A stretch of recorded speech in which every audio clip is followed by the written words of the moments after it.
Leo Rising's May 2023 is an extremely exciting month where it looks like an aspect of your career is majorly taking off and something around your living situation is coming to a close. If you're excited to dive into what exactly we can expect for this May 2023 for you, make sure to like, subscribe, and hit that notification bell so that you are always up to date with what the stars have in store for you. If you're new here, hi, I'm Maren. I make videos about astrology using the tropical zodiac with Western astrology techniques, and I make videos every month for all of the rising signs, individual transits, new and full moons, and other important astrological events. So if that sounds good to you, welcome and subscribe. So we start out the month on the 2nd with the Sun-Mercury cazimi in your 10th house of career. When the Sun and Mercury are together, it shows insight, realization, or having some sort of insight of what's going on in that area of our life.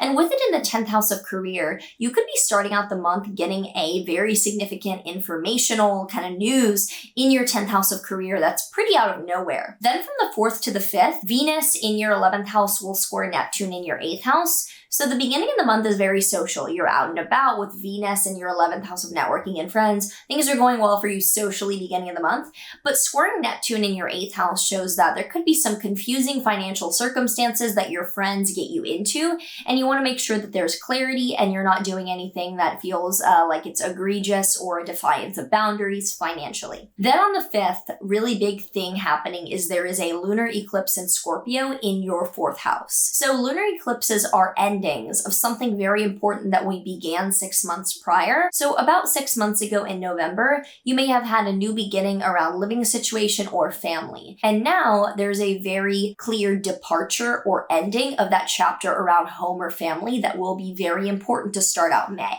And from the 7th onward, Venus will be in your Cancer 12th house. So Venus being the planet of harmony and love in your 12th house shows that you might be quite a bit of a hermit or be having a lot of beautiful experiences with your mental health or spirituality to end the last 3 weeks of the month, and it's a little bit more inward. Then from the 9th to the 10th, the Sun will conjoin Uranus in your 10th house of career, which furthermore highlights the sudden insight or quick developments for responsibility and a very positive acknowledgement in your career. And from the 12th to the 16th, Venus and Mars in your 12th house will trine Saturn in your 8th house, showing that the mental health and spiritual work you're doing is helping out financial stability for you in the long run. From the 14th onward, thankfully, Mercury retrograde will be over and Mercury will now be direct in your 10th house of career, showing that if there's been some delays, communication issues, or overall roadblocks around getting things done in your career, from the 14th onward, there will be more clarity. And from the 16th onward, really exciting transit is that Jupiter will enter your 10th house of career, where it will be for the greater part of the next year. So the area of your life receiving the most abundance, optimism, and positive insight